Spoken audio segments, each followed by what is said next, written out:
Hace varios fines de semana, hace bastante tiempo, nuestro pastor Diego, que hoy está en este fin de semana sirviendo en la provincia de Neuquén, estemos orando por su vida, por su ministerio, para que Dios siga bendiciéndolo en cada lugar donde él vaya, nos estuvo compartiendo acerca de la fe. Así que va a ser un tema reiterativo en cada uno de estos encuentros y por supuesto, hoy también les voy a compartir acerca de la fe. Y el título del mensaje de hoy es La fe viene por el oír. ¿Sí? La fe viene por el oír. Pero hoy no vamos a hablar específicamente, o mejor dicho, todavía no vamos a hablar acerca de la fe que viene por el oír, sino que vamos a hablar acerca de la fe y la esperanza. ¿Sí? Son dos palabras, son dos conceptos que seguramente todos, si yo les preguntara si tienen fe y esperanza, ustedes me dirían que sí. Pero vamos a desarrollar un poquito a la luz de la palabra de Dios, a la luz de la Escritura, qué Dios nos tiene preparado en esta mañana con respecto a la fe y la esperanza. Si yo les preguntara a ustedes seguramente qué es la fe, la mayoría tiene ya varios años, algunos peinan canas, otros dan gracias a Dios que todavía puede peinar algo, pero algunos me dirían, bueno, la fe, obviamente, ¿qué es la fe para cada uno de nosotros? ¿Qué es la fe? Si yo le preguntara qué es la fe, ¿cuál es el pasaje clásico que habla acerca de la fe? Y por supuesto, me van a contestar Hebreos 11.1. Es la certeza de lo que se espera y la convicción de lo que no se ve. Creo que es uno de los pasajes más conocidos después de Juan 3.16. Seguramente la mayoría conoce y sabe esta palabra, ¿no? Pero el Señor hace varias semanas me viene hablando y viene conmoviéndome acerca de la primera frase acerca de la certeza de lo que se espera. Incluso con los líderes de Casa de Vida 2 y en la Casa de Vida hemos tenido la oportunidad de compartir y desarrollar acerca de la espera. ¿Qué significa esa certeza en lo que se espera? Por lo tanto, me gustaría poder compartir también con ustedes en esta mañana acerca de la certeza de lo que se espera. Y si yo les preguntara, bueno, para ustedes, ¿qué palabra definiría la certeza de lo que se espera? Seguramente me van a decir la fe, obviamente, porque está en la definición de Hebreos 11.1. Pero ¿qué otra palabra definiría aquella certeza de lo que se espera?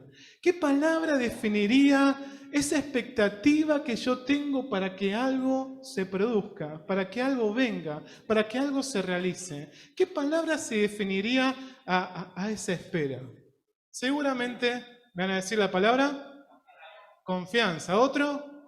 Esperanza. La palabra esperanza, que justamente viene de la misma raíz espera. Y hoy vamos a hablar acerca de la fe y la esperanza. Son dos cosas diferentes, pero que están muy relacionadas entre sí. Ahora, ¿qué tiene que ver la fe y la esperanza con el oír? Bueno, no sean ansiosos, ya va a venir. La Biblia diferencia claramente la fe y la esperanza, porque en 1 Corintios 13:13 dice, y ahora permanecen la fe, la esperanza y el amor. ¿Sí? Dice, pero el mayor de los tres es Él. Pero sin embargo, la Biblia especifica y diferencia, una cosa es la fe, otra cosa es la esperanza y otra cosa es el amor. Muchas veces la fe y la esperanza se usan de forma de sinónimos, pero para la Biblia no son sinónimos, sino que son dos cosas muy distintas. Ahora, vamos a definir qué es la fe y vamos a definir qué es la esperanza. ¿Qué es lo que tienen en común y qué es lo que se diferencia la fe y la esperanza? La fe es la total confianza en algo. La fe implica un conocimiento intelectual. Cuando nosotros hablamos de fe, hablamos de que tengo completa confianza en algo.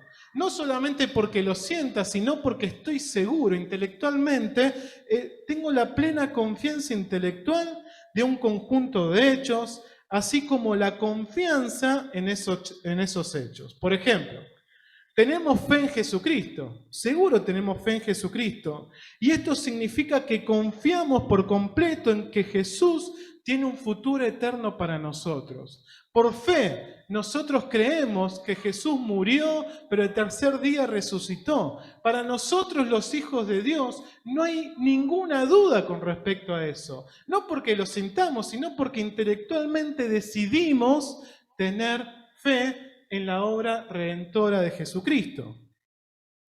Y que esa fe nos lleva a saber de que nosotros, el día que no estemos más en esta tierra, vamos a estar con Él. Es nuestra fe, es nuestra seguridad, es nuestro conocimiento intelectual, es lo que decidimos creer. Ahora, ¿qué es la esperanza? La esperanza que habla en la Biblia, la esperanza de la Biblia, está basada en una expectativa ferviente. La esperanza que habla la Biblia está basada en una expectativa ferviente de creer que algo bueno va a pasar. Tengo la expectativa ferviente, tengo el sueño, tengo la ilusión de que algo bueno va a pasar. La esperanza es una expectativa, es una confiada en que naturalmente proviene de la fe. Nuestra confianza, nuestra esperanza proviene de la fe. Y tenemos la esperanza que es una tranquilidad, una seguridad de que algo que todavía no ocurrió, algo va a venir. Y tenemos esa expectativa. Y la esperanza se refiere a que algo todavía no ocurrió. Por lo tanto, tenemos esa expectativa, esa esperanza de que algo va a ocurrir. En Romanos 8, 24 y 25 dice la palabra de Dios: porque en esperanza fuimos salvos, por la esperanza que se ve. No es esperanza porque, vamos de nuevo. Porque en esperanza fuimos salvos, pero la esperanza que se ve. No es esperanza porque lo que alguno ve, ¿a qué esperarlo?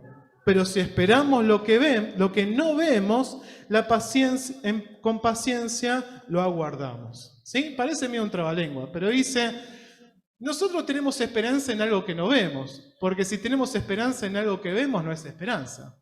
No tiene sentido esperar algo que ya sabemos que está, ¿sí?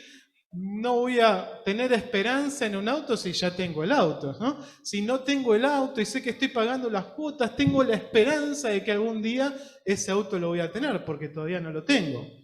Y así se define la esperanza.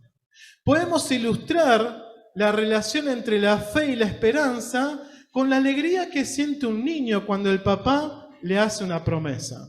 Por ejemplo, voy a llevarte a la cancha de River. El chico está contento y está completamente seguro de que de que su papá lo va a llevar a la cancha de River.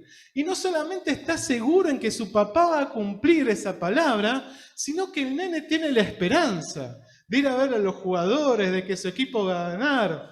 Así que, por favor, no lo lleven a la cancha de Boca, no le arruinen la esperanza a esas pobres criaturas, ¿sí? Pero así se diferencia entre la fe y la esperanza. La fe es la plena seguridad de la palabra que me dijo mi papá, y tengo la esperanza, la expectativa, el sueño, esa esperanza ferviente, esa alegría de que eso va a venir. Gracias, porque en cualquier momento tiro todo. Muy bien, y así se define la fe y la esperanza. Una se alimenta de la otra, pero son diferentes entre sí. Y allí vemos cómo relacionamos la fe con un conocimiento intelectual y relacionamos la esperanza con un conocimiento, con una expectativa ferviente. Es la expectativa de que lo que yo creo por fe se va a cumplir. Ahora, pero muchos en esta mañana, muchos de los que están presentes, seguramente me van a decir: no, la verdad que Esteban, todo muy lindo lo que decís, suena hasta poético, suena mágico, pero sabés que yo ya hace bastante tiempo que no tengo ningún motivo para tener esperanza. Hay muchos que están en esta mañana diciendo: la verdad que la definición que vos me diste con respecto a la esperanza, esa expectativa ferviente, yo ya no tengo ningún motivo en mi vida para tener esperanza. Porque los golpes, las tristezas, las heridas, las decepciones que tuve a lo largo de mi vida fueron muy duras. Por lo tanto, no tengo ningún motivo, no hay ningún motivo en mi vida para que pueda tener esperanza. Porque la persona que amaba y con la que quería pasar el resto de mi vida ya no está más. Porque me fue mal, perdí en un negocio, no lo pude administrar correctamente y lo que yo tenía basado mi éxito y mi futuro ya no tengo más, por lo tanto no tengo más esperanza. Porque el pastor o el líder de la iglesia me decepcionó, porque me destrató, no estuve cuando más lo necesité, por lo tanto no tengo esperanza en la iglesia, no tengo esperanza en un líder, no tengo esperanza en un pastor. Porque resulta que un pecado oculto, una adicción, con la que vengo peleando ya hace tanto tiempo, que ya ni recuerdo, que recaigo una y otra vez, eso me hizo quitar la esperanza, me hizo que ya no tengo esperanza, o peor aún, una enfermedad o la pérdida de un ser querido hizo que en esta mañana venga sin esperanza y que hace bastante tiempo ya haya perdido la esperanza, esa expectativa ferviente de lo que va a venir. Entonces andás con un piloto automático puesto por la vida, te levantás, desayunás, vas a trabajar, volvés, cenás, te acostás, dormís. Al otro día te levantás, desayunás y así, cada uno de los días de tu vida tenés puesto el piloto automático porque ya no tenés esperanza. Con suerte, nos conectamos el domingo a la mañana, nos congregamos en la iglesia, porque es la costumbre, porque es lo que siempre hacemos, pero la verdad que llevamos una vida sin esperanza, producto de los golpes de la vida. No tenemos ya ningún motivo, no hay motivo alguno para poder tener esperanza. Y lo único que nos sostiene en esta vida es lo que creemos en Dios, pero ya no tenemos sueños, no tenemos expectativas de lo que va a pasar el día de mañana, porque la verdad que ya no tenemos ningún motivo para que esa esperanza sea concreta sobre nuestra vida. Si así te sentís en esta mañana, y si con ese pensamiento viniste en esta mañana, yo te quiero regalar una palabra que vamos a leer en la nueva traducción viviente. En esta versión el Espíritu me hizo entrar en una nueva comprensión de lo que significa un versículo que tantas veces leímos y que seguro lo sabemos de memoria. Hay un pasaje en Romanos 4:18, lo vamos a leer en la nueva traducción viviente, que dice: aún cuando no había motivo para tener esperanza, Abraham siguió teniendo esperanza, porque había creído en que llegaría a ser padre de muchas naciones. Vamos a leer de nuevo. Dice: aún cuando no había motivo para tener esperanza, aún cuando no había ningún motivo en la vida de Abraham para tener esperanza, no había un solo motivo en la vida de Abraham para tener esperanza, Abraham siguió teniendo esperanza. ¿Y por qué siguió teniendo esperanza Abraham? Porque él había creído. Y ahí está la clave para aquellos que vienen en esta mañana sin esperanza. Porque nuestra esperanza, en el caso de Abraham, por ejemplo, los motivos, él tenía muchos motivos para no tener esperanza. Porque Abraham recibió de que iba a ser padre de naciones a los 99 años, ¿no? Y aquellos que están maduros y conocemos y sabemos que pasan los 40, 50, se complica, ¿no? El hecho de la descendencia. Pero no solamente que Abraham tenía 99 años, que tenía el trabajo, el desafío de poder estar con Sara y poder formar la descendencia, no era solamente el problema de Abraham, sino que el problema también era de Sara. O básicamente, el problema lo tenía Sara, que tenía 90 años. 90 años y encima estéril. No había ningún motivo en la vida de Abraham para tener esperanza. No había un solo motivo en la vida de Abraham para tener esperanza. Sin embargo, la palabra nos dice que Abraham siguió teniendo esperanza. ¿Por qué siguió teniendo esperanza? Porque él había creído en la palabra que Dios le había dicho. Por lo tanto, la palabra en la vida de Abraham no tenía ningún motivo para tener esperanza, pero sin embargo, él siguió teniendo esperanza. ¿Por qué? Porque nuestra esperanza no tiene que estar basada en los motivos.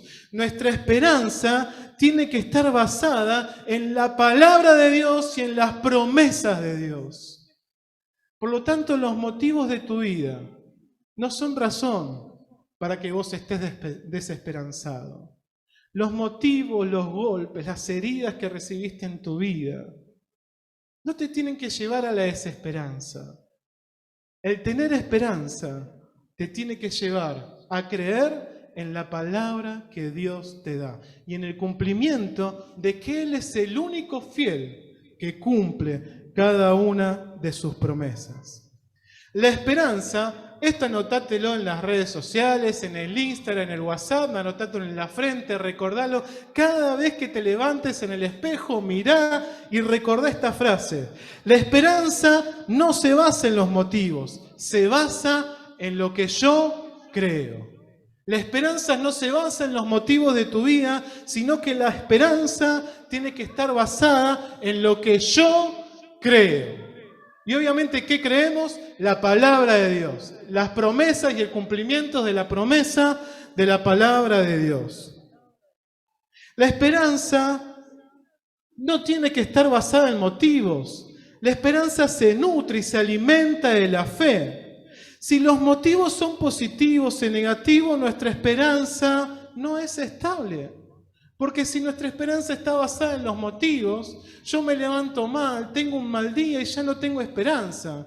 Si nuestra esperanza está basada en los motivos, tuve un día bueno, entonces tengo esperanza, pero esa esperanza es momentánea. Nuestra esperanza no tiene que estar basada en los motivos, porque los motivos van y vienen y no son estables. Son como la arena del mar si nuestra esperanza está basada en los motivos. Ahora, si le pregunto a todos los que están presentes, les preguntaré si tienen fe, ¿y qué me van a contestar la mayoría? Y sí, si no, no estaríamos acá presentes, si no, no estaría acá sentado. O sea, es ilógico no tener fe y estar acá. O sea, no es coherente. Pero sin embargo, voy a compartirte otra palabra reveladora en esta mañana que el Señor me estuvo mostrando y que quiero compartírtela. Es una palabra muy conocida también acerca de la higuera maldita, o cuando Jesús maldice a la higuera. Resulta que ahí en el pasaje de Marcos 11, Jesús había salido de Betania y se ve que tenía hambre, ¿no? Y se ve que Jesús pertenecía al team, al equipo, al grupo de las personas que se ponen de mal humor cuando tienen hambre. Aparentemente por lo que dice la palabra, ¿no? Vieron que hay, no digo mi esposa, otras esposas, ¿no? De otras iglesias, cuando tienen hambre se ponen de mal humor, ¿viste? Y no te podés acercar porque como que ladran, ¿viste? Algunos hombres también, ¿no? A la mañana tienen de mal humor, no me hables, entonces le da de comer y cambia el semblante, es una dulzura, es otra persona. Bueno, parecería que Jesús, dentro de su humanidad, pertenecía a este team, ¿no? Porque sale, tiene hambre, ve una higuera que está frondosa, que tiene un montón de hojas. Jesús dijo, esta es la mía, voy a comer del fruto de la higuera, pero cuando se acercó, no encontró un solo fruto. Y agarra y maldice a la higuera. Dice, esta higuera es maldita y la maldigo para que nadie más coma fruto de este árbol. Yo me imagino la cara de los discípulos, ¿no? Sería tan hermoso haber estado ahí, ¿no? A verlo a Jesús maldecir una higuera, ¿no? Yo digo, pobre higuera, ¿qué le hizo, no? Y encima aclara Marcos ahí en el pasaje porque era el tiempo en que no daba higos, ¿no? Encima, pobre higuera, que no tenía frutos, que no era el tiempo, encima Jesús la maldice, ¿no? O sea, era una situación bastante peculiar con respecto a la maldición de la higuera. El pasaje sigue transcurriendo Y dice que al día siguiente Jesús y sus discípulos vuelven a pasar delante de la higuera y resulta que la higuera estaba seca y no es que se le habían caído un par de hojas porque estaba en otoño, dice que estaba seca desde la raíz. En un día la higuera se había secado. Y como siempre estuvo Pedro ahí metido en el medio, y fue el único que se animó a preguntar, porque me imagino, está mi viejo presente ahí, y vieron que los padres cuando se enojan, no vuela ni una mosca en la casa, ¿vieron? Cuando se enojan, todos los nenes se portan bien, ¿no? Todos se portan bien, hacen caso, obedecen en todo, porque se ve que papá está enojado, ¿no? Mi viejo era uno de esos, donde en casa, cuando se enojaba, no volaba una mosca. Y dentro de su enojo, me imagino que los discípulos, ¿qué le van a preguntar a Jesús? Si está enojado, maldijo la higuera. Y Pedro fue el único temperamental que ahí yo le tengo que preguntar, le dice. Y se sorprendió. Y le preguntó, mirá Jesús, la higuera que maldijiste ayer, se secó. Y la respuesta de Jesús está para alquilar balcones. Es algo hermoso como contesta Jesús. A mí lo que me fascina de Jesús son sus contestaciones, ¿no? Porque dice algo que jamás nadie en su vida se atrevería a responder. Algunos cuando ven la higuera seca dirían, bueno, ahí claro, porque el árbol que no da fruto es echado al fuego, como dijeron en otros pasajes. Tal vez dirían, bueno, esto les tiene que enseñar a ustedes para ser obedientes, le diría Jesús. Se me ocurriría a mí estando en el lugar de Jesús. Pero miren la llamativa respuesta de Jesús frente a una higuera seca desde la raíz. Y la respuesta está en Marcos 11, 22. La respuesta de Jesús es, tengan fe en Dios. ¿No les llama la atención? Estando Jesús con hambre, no encuentra higuera, la maldice. Al otro día pasa, está seca, le pregunta, ¿qué pasó con la higuera? Jesús le contesta a los discípulos, tengan fe en Dios. Por otro lado, Jesús le dice que tengan fe a sus discípulos. No es que estaba predicando frente a una multitud, frente a inconversos, frente a los samaritanos, frente a personas que se habían apartado del camino. Jesús estaba con sus discípulos, con aquellos que habían tenido fe. Jesús estaba con sus discípulos, con ese grupo de personas que habían dejado su casa, que habían dejado su familia, que habían dejado su trabajo, que habían dejado absolutamente todo para seguirlo por fe. Los discípulos tenían fe y por eso habían seguido a Jesús. Y Jesús les dice que tengan fe a aquellos que habían tenido fe y que lo habían seguido por fe. ¿No les llama la atención esto? Jesús anima a sus discípulos a que tengan fe en Dios.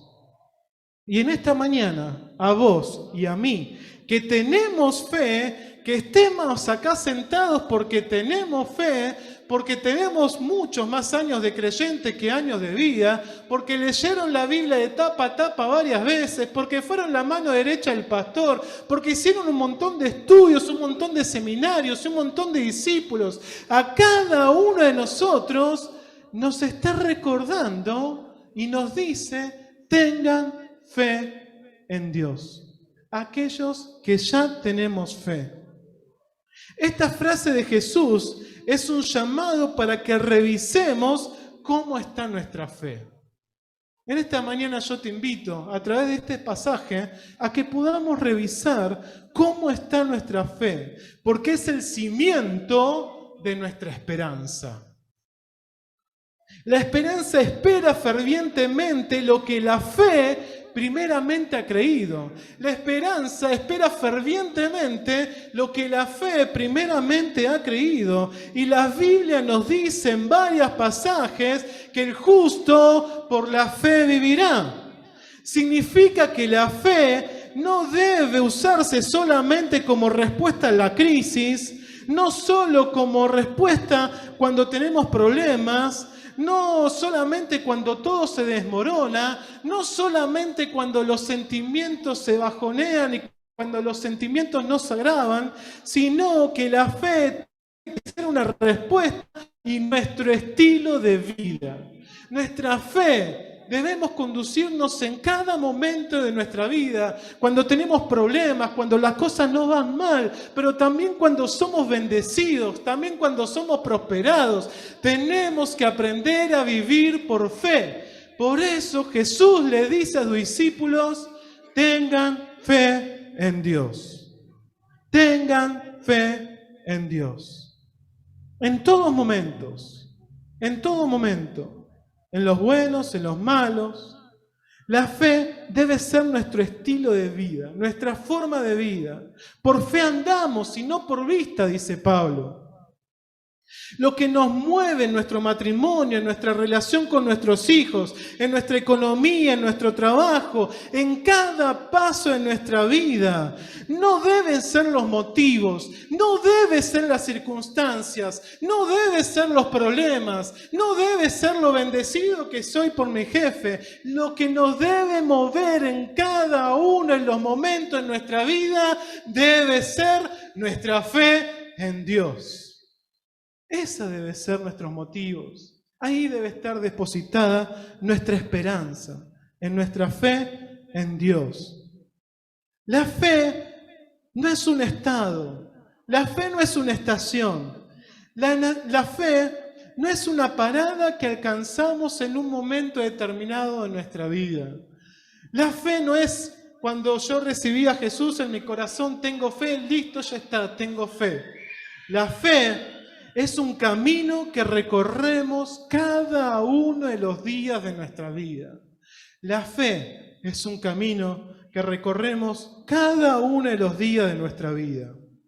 Jesús en el pasaje de la higuera hizo algo extraordinario. ¿Saben lo que les dijo Jesús a través de la higuera maldita? Les dijo, no me miren a mí, sino que miren lo que yo hago. Jesús les dijo, no quiero mostrarles lo que yo pueda hacer, sino que quiero mostrarles lo que ustedes pueden hacer. Y justamente por eso, el pasaje de la higuera maldita a continuación, en los versículos 23 y 24, dice, y cualquiera que dijera a este monte, quítate y echa al mar, y no dudar en su corazón, sino creyere que será hecho lo que dice, lo que diga le será hecho. Por tanto les digo que todo lo que pidieres orando, crean que lo van a recibir y les vendrá. Entonces Jesús a través de la higuera maldita no le está diciendo, miren lo espectacular que yo estoy haciendo, al maldecir una higuera y que esa higuera me obedece y se seca, sino que es una lección para que los discípulos miren que cosas iguales y mayores van a hacer en su nombre. Que en el nombre de Jesús ellos tienen el mismo poder y la misma autoridad que tiene Jesús. Al igual que maldijo la higuera y que se secó. Jesús no estaba haciendo un show secando la higuera, sino que estaba mostrando un modelo de lo que sus discípulos y de lo que nosotros podemos hacer si tenemos fe en Dios. Si queremos que algo extraordinario suceda en nuestra vida, en tu familia, que algo completamente diferente a lo que era ayer suceda en tu casa, suceda en tu trabajo, si querés que tu realidad cambie, si querés que un milagro creativo suceda en tu vida, tenés que tener fe en Dios. Pero por ahí estás pasando por una crisis de fe y tal vez en esta mañana viniste además de desesperanzado, sino con una crisis de fe.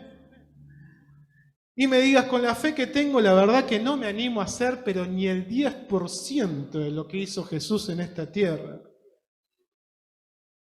Seguramente si tenés pensamientos, seguramente si tenés este tipo de pensamientos, no es un problema exclusivamente de tu fe, sino tal vez sea un problema del Dios en el que crees. Porque tal vez no haya nada de malo en tu fe. Tal vez el problema sea tal vez el problema sea de que tenemos nuestra fe pequeña porque creemos en un Dios pequeño. Entonces, en el Dios que creemos es un Dios pequeño que no está a la medida de nuestra fe. Y antes de que me vuele un biblazo por la cabeza, voy a aclarar de que no estoy diciendo que Dios sea pequeño, sino que puede ser que nuestro problema sea cómo encasillamos a Dios, en nuestra mente a Dios. Tal vez creemos que Dios puede con todo, pero no puede conmigo. Que Dios puede abrir el mar rojo, pero con la adicción que tengo, Dios la verdad que no puede. Que Dios puede sanar a otros, pero a mí no me puede sanar. Que otros pueden prosperar, pero que yo no puedo. Que es difícil, no sabés lo que es el corazón de mis hijos. Que es difícil que mis hijos vuelvan a los caminos del Señor. No sabés lo que es mi matrimonio, nos estamos matando. Dios puede con un montón de cosas, pero la verdad que con esto, sinceramente, creo que Dios no va a poder. Entonces, además posteo y critico en las redes sociales porque digo que mi esperanza y que mi fe no está puesta en el Dios, sino que está puesta en las decisiones políticas de un ministro de Economía, de los gobernantes. Entonces empiezo a tuitear, empiezo a mandar mensajes, empiezo a criticar a cuánta persona se me cruce porque pienso que mi futuro está determinado por lo que dice un economista, por lo que dice un gobernador y no por lo que dice el Dios de los cielos y de la tierra, que creó todo cuanto nuestros ojos miran. Entonces creemos en un Dios que está a la medida de nuestra fe, o creemos que es un Dios pequeñito, porque nuestra fe es pequeñita, y porque hay cosas que creemos que Dios no puede hacer. Tal vez tu fe pequeña está coincidiendo con un Dios pequeño, por lo tanto, mi esperanza es pequeña y muy inestable. Nuestra fe pequeña cree en un Dios pequeño, por lo tanto nuestra esperanza es muy pequeña y muy inestable. Hacer crecer mi fe es crecer en mi incomprensión de Dios. Requiere que reevaluemos constantemente y tener una nueva visión, ampliar nuestra visión, nuestra concepción acerca de Dios y creer en el verdadero Dios de la Biblia, no en el Dios de la religión, no en el Dios de la denominación, no en el Dios de mi iglesia, no en el Dios que me predicó mi pastor o mi líder, sino creer en el verdadero Dios de su palabra, en el Dios de la Biblia.